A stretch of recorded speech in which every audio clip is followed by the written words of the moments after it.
The saloon doors swung wide, and in walked a cowboy whose boots carried more dust than shine, and whose hat sagged with age. His shirt was patched, his trousers frayed, and his coat hung loose as though it had weathered more storms than its owner cared to count. The laughter started quickly, sharp, mocking chuckles from men who measured worth by the polish of their spurs and the weight of the silver in their pockets. To them, he was nothing more than a drifter, a man who had outlived his time, a relic meant to be laughed at and dismissed. But what they did not see was the steadiness in his eyes, the quiet strength of a man who had nothing to prove. They saw only the clothes, never realizing that beneath the dust, and where stood the hand that signed deeds stretching farther than their eyes could measure. The cowboy had learned long ago that wealth, when worn on the outside, attracted more wolves than friends.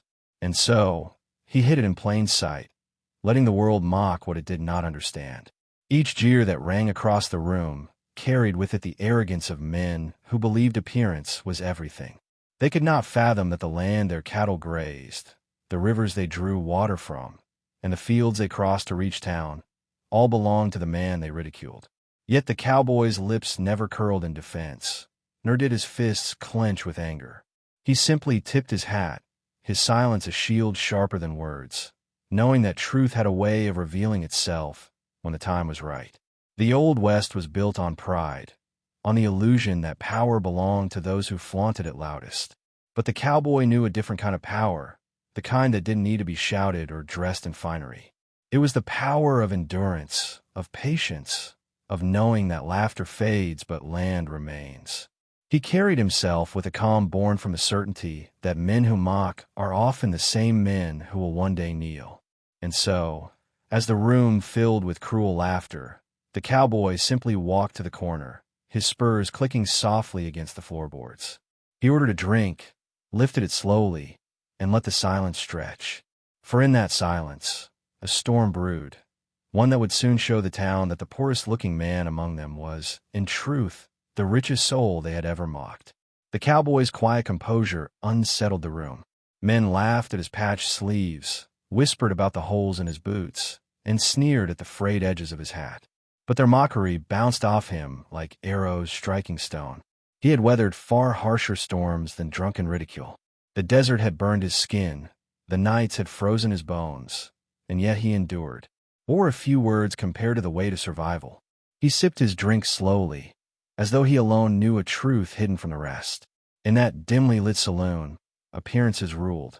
Men measured one another by silver chains, polished guns, and new boots fresh from the store in town. They could not see beyond the dust on his coat, the scars on his hands. They assumed poverty where there was restraint, weakness where there was quiet, and in their blindness, they mocked the very man whose land their horses grazed upon, whose streams watered their cattle, whose fences marked boundaries they did not even realize they crossed. The cowboy carried this secret like a weapon, but he had no need to unsheath it. True wealth did not shout, nor did it need to shine.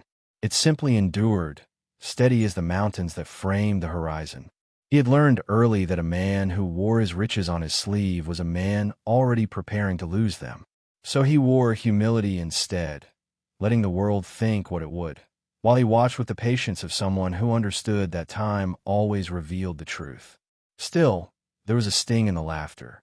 He was not made of stone, though he wore silence like armor. Memories of his father teaching him to ride, his mother patching his shirts by lantern light, came rushing back. Those worn clothes were not marks of shame, but symbols of legacy. Each patch stitched by his mother's hands, each scar on his boots a memory of work done to keep the ranch alive. They laughed at rags, but he carried history woven into every thread. And as the saloon roared with mockery, he let them, because he knew something they did not. When dawn broke and the sun rose over the valley, the land that stretched farther than their eyes could see was his. And land, unlike laughter, could not be taken back. The whispers began to shift. One man at the poker table, emboldened by drink, sneered louder than the rest. "A man dressed like that ain't fit to sit at this table," he jeered, slamming his cards down. Heads nodded in agreement, though a few men hesitated, uneasy with how calmly the cowboy endured the insults. Pride in the Old West was fragile, and silence often unnerved more than anger. Why did he not defend himself? What did he know that they did not? The bartender leaned closer, his voice low but sharp. Maybe it's time you left, stranger. We don't serve beggars here. The room erupted in laughter again, but this time, the cowboy set his glass down carefully, his eyes lifting from beneath the brim of his hat. The saloon quieted, almost against its will. His gaze was not fiery, but steady, like a desert storm gathering on the horizon. The kind of silence that made men's hands twitch toward their holsters. With a slow, measured voice, the cowboy finally spoke. Funny thing about land, he said. Most men think they own it, until they find out who holds the deeds.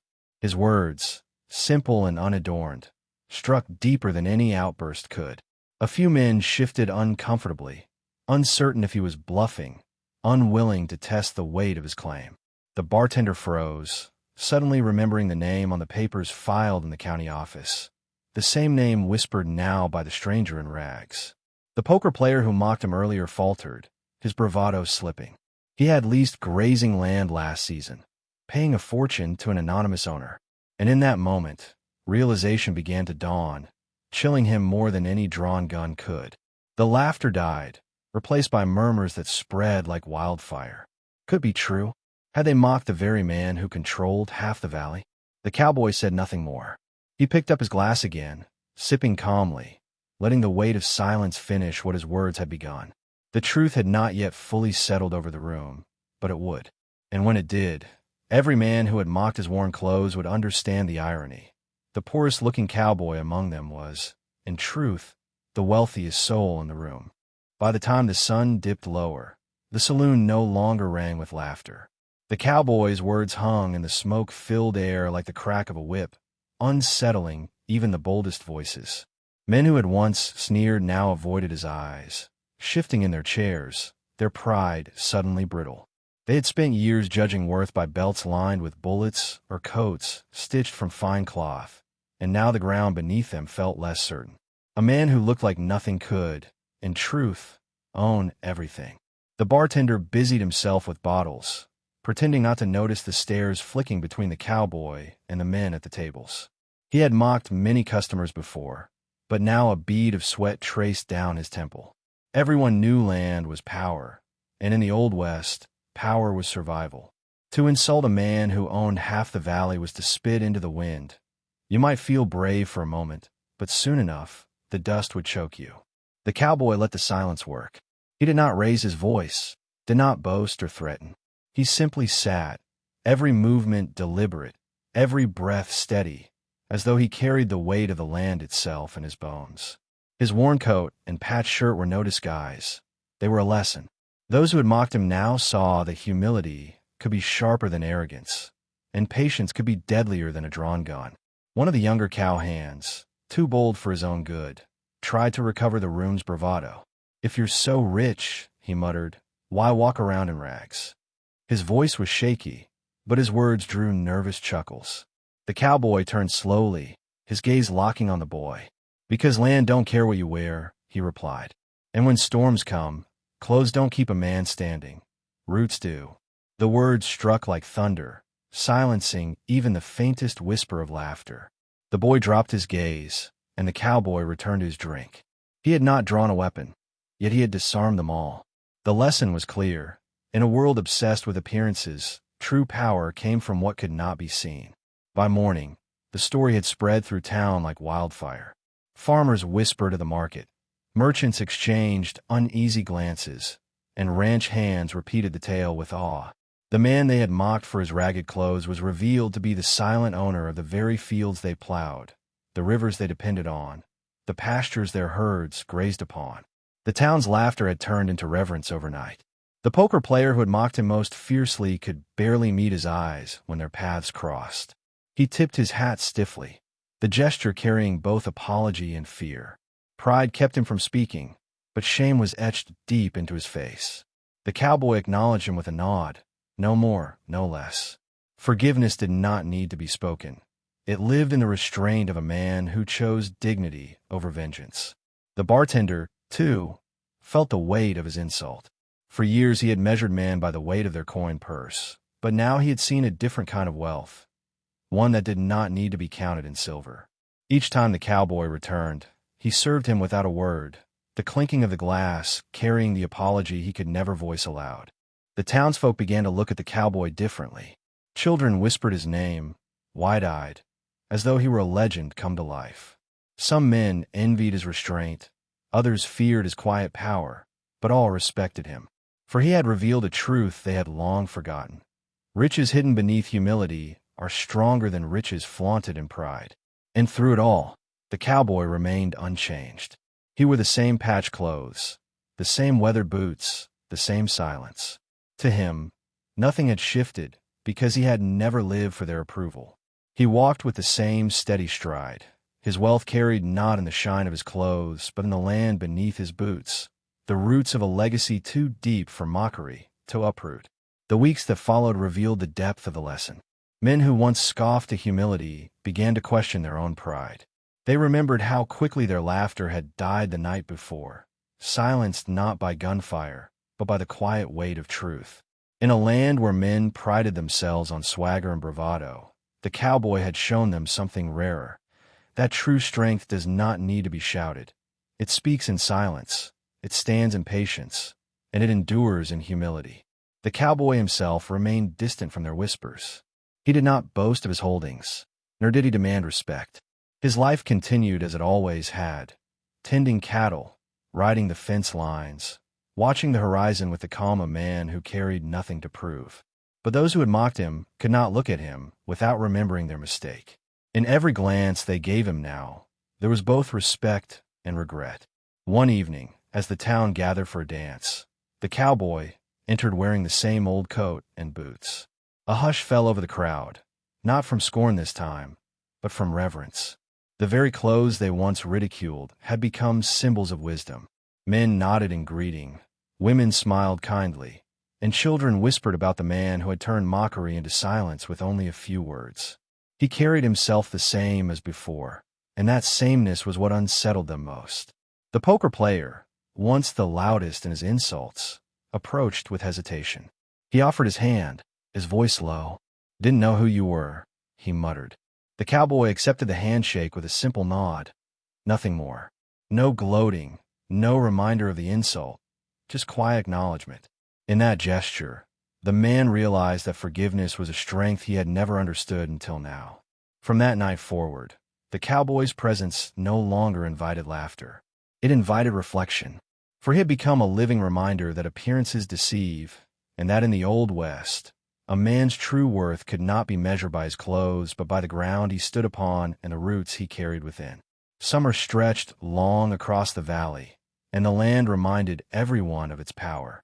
Drought came, withering crops, and driving herds toward the riverbeds. Many of the very men who had once mocked the cowboy found themselves struggling, their pastures dry, their cattle thin. It was then that the truth of his wealth became undeniable. For the wells they drew from, the streams that still trickled with life, all lay on land that bore his name. The cowboy could have turned them away.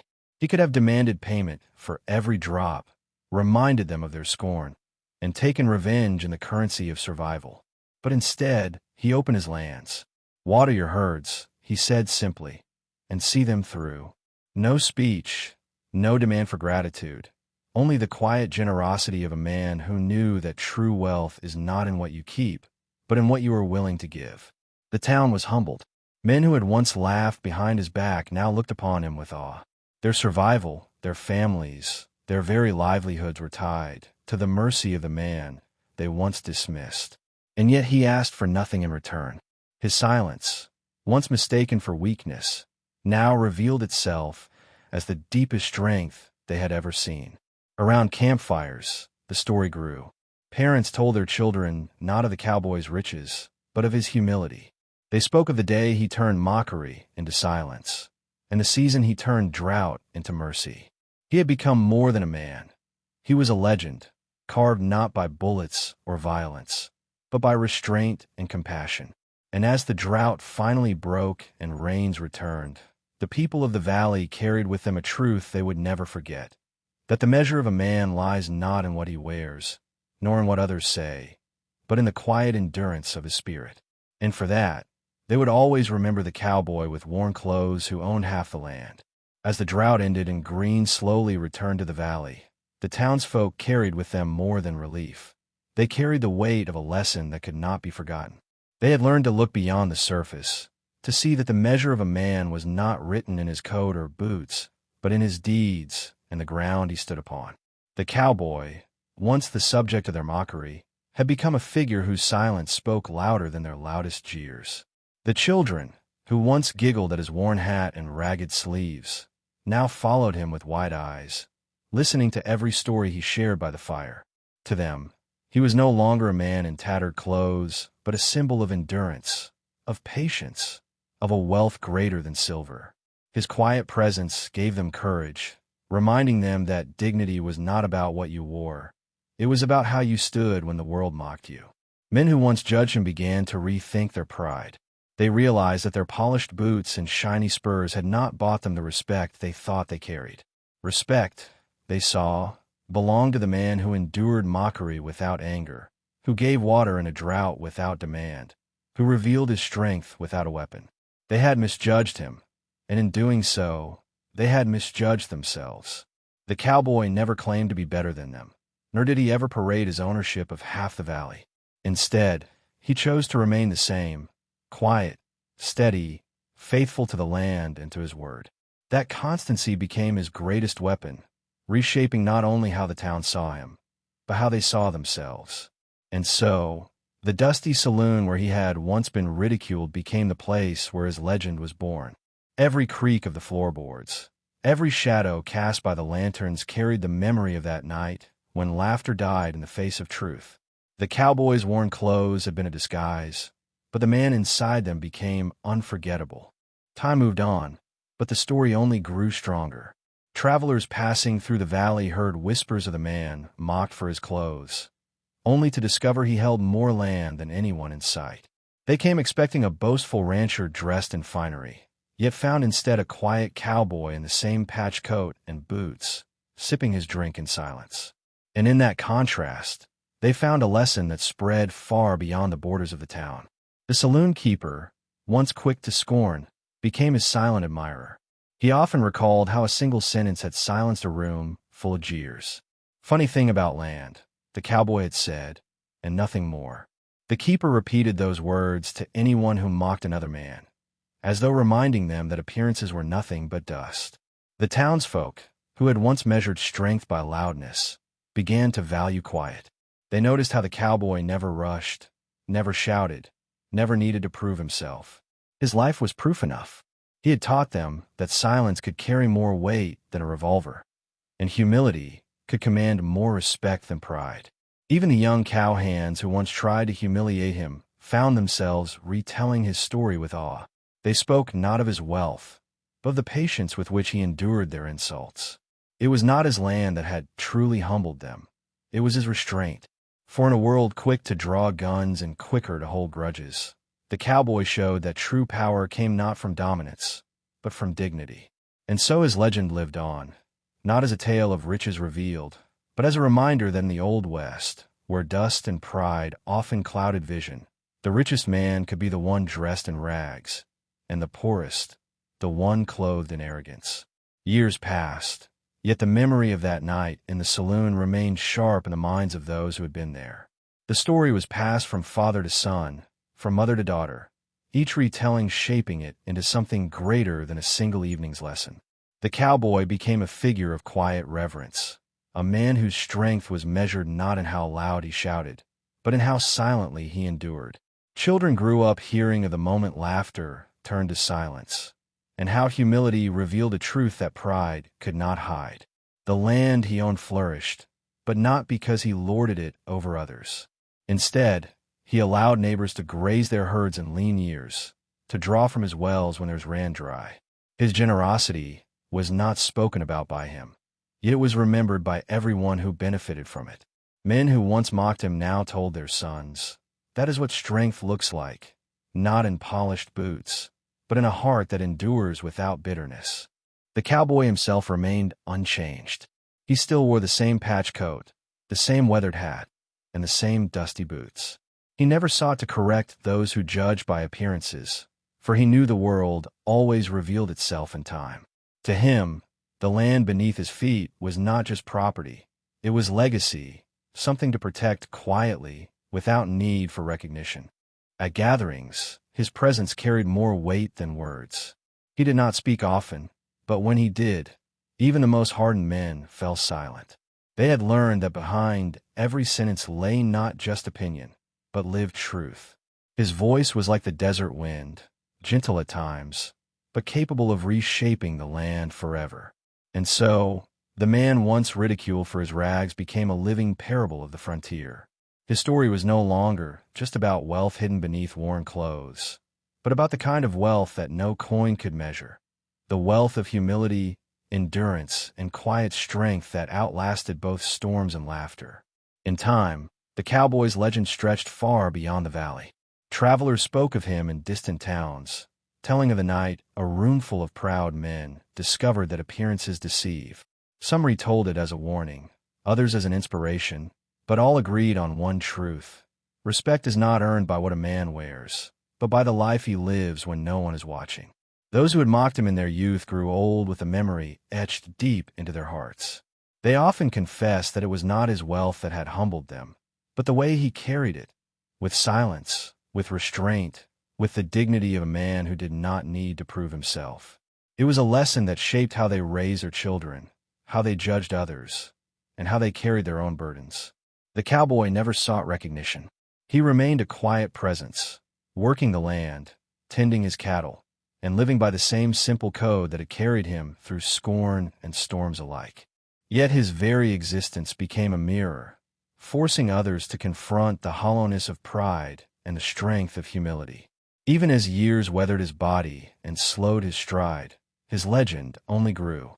To the townsfolk, he was no longer just a man mocked for his clothes. He was the symbol of what it meant to endure without anger, to give without demand, to own without boasting. His story had outlived the laughter, outlasted the pride, and stood as firm as the land itself. And so, in the heart of the Old West, where pride often spoke louder than truth, one cowboy proved that the greatest wealth was not land nor silver, but the ability to walk through mockery with quiet dignity, until the world itself bowed to the strength of his silence. In the end, the story of the cowboy mocked for his worn clothes is not truly about land or riches. It is about the quiet strength of a man who refused to let pride define him. He could have revealed his wealth in anger, shamed those who mocked him, and claimed the respect they had denied.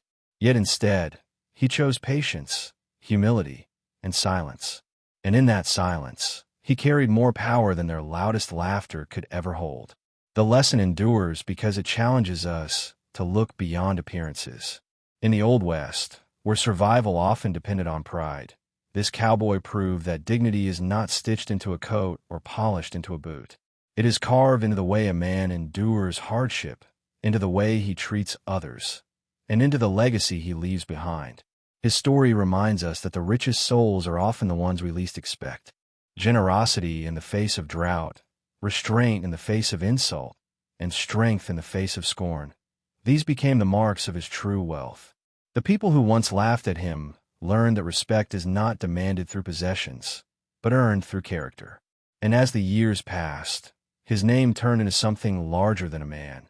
It became a reminder that humility can command more than arrogance ever could. This tale leaves us with a question worth carrying. How often do we judge others by what they wear, by what they appear to lack, instead of by the depth of who they truly are? The cowboy's life shows us that true power often hides in plain sight, waiting for the moment when silence itself speaks louder than words. If this story stirred something in you, let it live beyond this moment. Share in the comments what lesson you carry from it. Leave a like if you believe more people should hear stories like this. And subscribe to join us as we uncover more tales that challenge the way we see the world.